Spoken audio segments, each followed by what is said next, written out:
Hi everybody, welcome to Gairloch Heritage Museum, where my exhibition Landscape and Memory is just about to open. It's going to be on for 6 weeks until the end of October, and I'm giddy with excitement because me and Eleanor White are in the same room, which has not happened for the last 6 months. So we thought we would share some of it with you as a way of saying we haven't gone away, despite perhaps extending our holiday a little bit from online stuff. So we're going to just take a bit of time to talk you around the show, but I'm going to hand over to Eleanor because I think she's got some, no doubt, pertinent questions to ask me about the work. Well, it is absolutely brilliant, I have to say, to see you, Kitty. It really is, and it's great to make a trip down through the landscape and to come here and see your lovely work. And it's just interesting, picking up this sketchbook and thinking about your title. The whole idea of landscape and memory. Was it what does the memory mean? Is the memory depicted in a certain way for you, or what made you come up with that? Yeah, it's really interesting. The title was arrived at before, about a year ago, so way before lockdown or anything like that was on the horizon. And at that point, I was really interested in the idea of the memory of some of the landscapes that I visited. But until lockdown, or in fact, this winter, so before lockdown, that was when I really started to take work out from my plans chest drawers and think about how I could push it further in the studio. For a long time I was very wedded to working out in the landscape, and you either capture it or you don't, and if you don't, it gets shoved into your plans chest. And I think I was a little bit scared about keeping the energy and the life and the kind of truth of that experience when you're not actually there. So I spent quite a lot of winter playing about in the studio and starting to find that language, and of course realising things that I often say to students about it's as much your play with the materials and enjoying that, and of course my memory is almost more truthful, I think, than just that responsive thing where you just look and try and find a shape. And then lockdown happened, and suddenly all I could think about was these amazing places that I'd been to. And so visits to the studio, limited as they were such a pleasure because it was a real intense revisiting of place. I think what's interesting is, when you're out working, whether it's in a sketchbook or, on a format. I can see that, this is just a concertina piece of paper, so there's no hardback sketchbook or anything. There's no preciousness about this, but actually, they are such, wonderful things that have got such sort of energy in them. And it was interesting just seeing these, and it's great to see these in the context of the show, but there's something here that you can see this folded, almost concertina again in this, and I just wondered if that's something you favour, or it's just been something that's developed through this project, or you've used this quite often? Again, this is just something that has evolved in my practice really over time, born out of the practicality of if you're working out on location, you don't want to carry huge bits of paper, and I think for a while I really wanted to make work in, as you say, sort of non-precious, in a non-precious way, just as a way of really drilling down to the truth of the place without worrying about making a picture.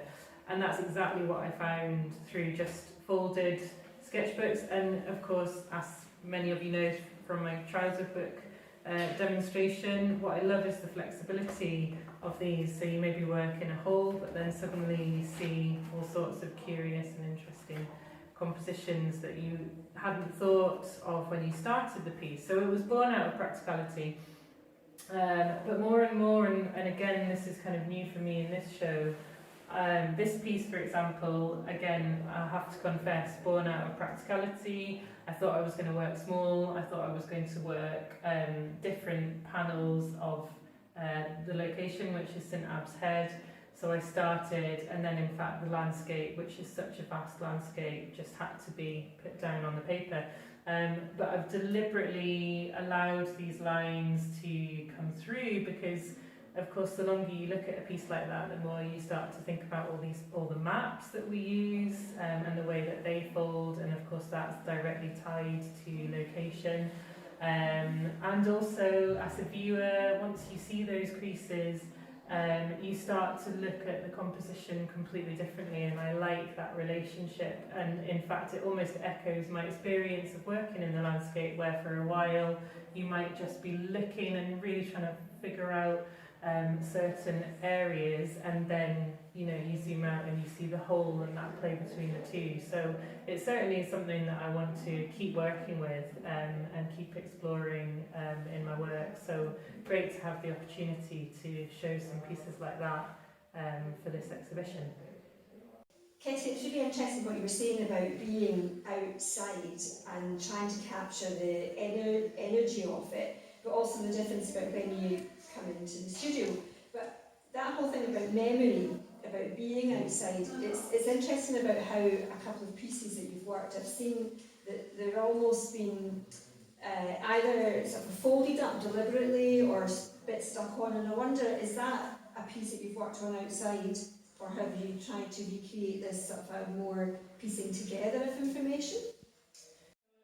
That's a really good question, and as with all these things, sometimes it just happens because for practical reasons. So this piece here was made after an amazing sailing trip to St Kilda, and because of the limitations on the luggage, we weren't able to take very much, so I had a small drawing board with a small pack of paper which was kind of this size, and I was scribbling away, and then I had all that work on the wall, and it felt very immediate, too immediate. It didn't capture enough of the vastness and the intensity of the experience, because it was just scribbled as the boat went past certain things. And I spent a few months just living with it and wondering what I was going to do with it. And then I had these huge drawings that were not working. And one day in the studio, just as you do in a mode of playfulness, I thought, well, my memory of the trip is vast Atlantic water, this huge blue water with tiny little, well, not tiny, but things kind of emerging out of it as you sailed past. So I attached my original drawing to something much bigger, and then the piece was worked as a single piece. But what I was learning to really enjoy was the immediacy of some of those drawn marks that are just made at the time, but the way that they balance with a surface that's much more worked and developed, and actually memory can of course distill. So instead of having everything that you're seeing in it, it's what do you remember. And in this instance it was, as I say, that vast water with the occasional movement of lines of birds flying along it, but really not much more than that. So that's a way of working that's evolved for me quite recently. What's interesting, Kittie, when I come in here just to see this work, a lot of people might have the idea Kittie Jones, wildlife artist, and it's quite a lovely surprise actually to say, well, you're coming in and there is absolute evidence of wildlife. Yeah. But then you come into these fantastic sort of rock structures and seals. Yeah. And I mean, you're a great outdoor swimmer, and I just wonder if you were anywhere close to them when you were you swimming or drawing or what? I think to answer the wildlife thing, as you say, I mean, I hope a lot of the work still holds the presence of creatures, but what I was finding over time was I would set up in a location, and it's down to luck if anything turns up or anything that you want to draw turns up, and actually you start to realise that fully tied in with all the creatures is the habitat that they live in, and that became something that I was keen to focus on. And then over time, that thought has been extended, and it's not just wanting to capture a single shot of a landscape in the same way that I don't want to capture a static creature. In a way, I'm interested in movement and sound and that full experience of the landscape.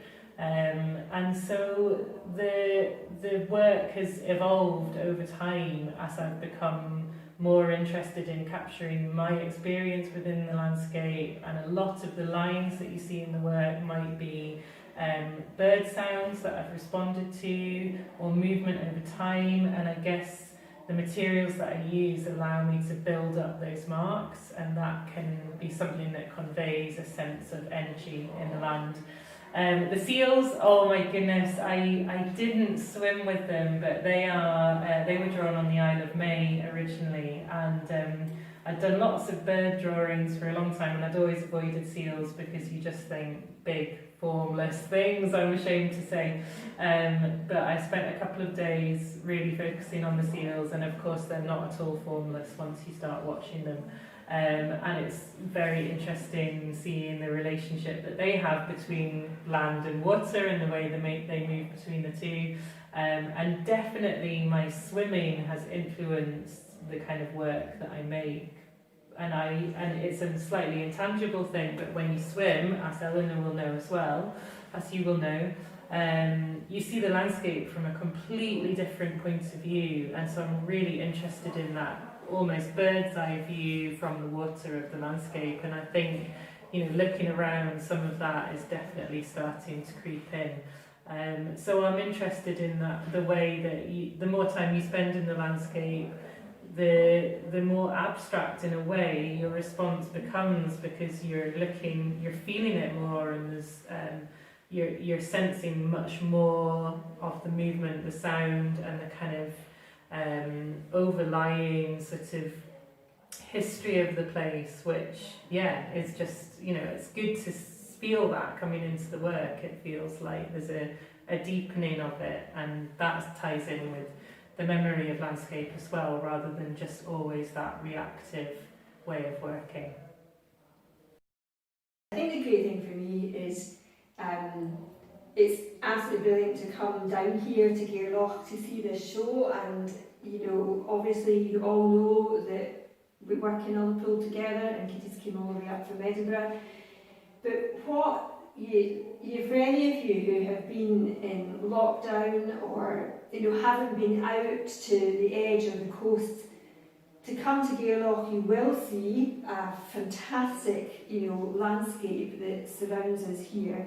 But you'll also come into this exhibition and be totally transported to the most fantastic and quite majestic areas of the coast around Scotland. And I just think it's a well worth exhibition to come to. So come along, see it. It's on for 6 weeks. So thanks, Kittie, for putting all this together. Excellent work.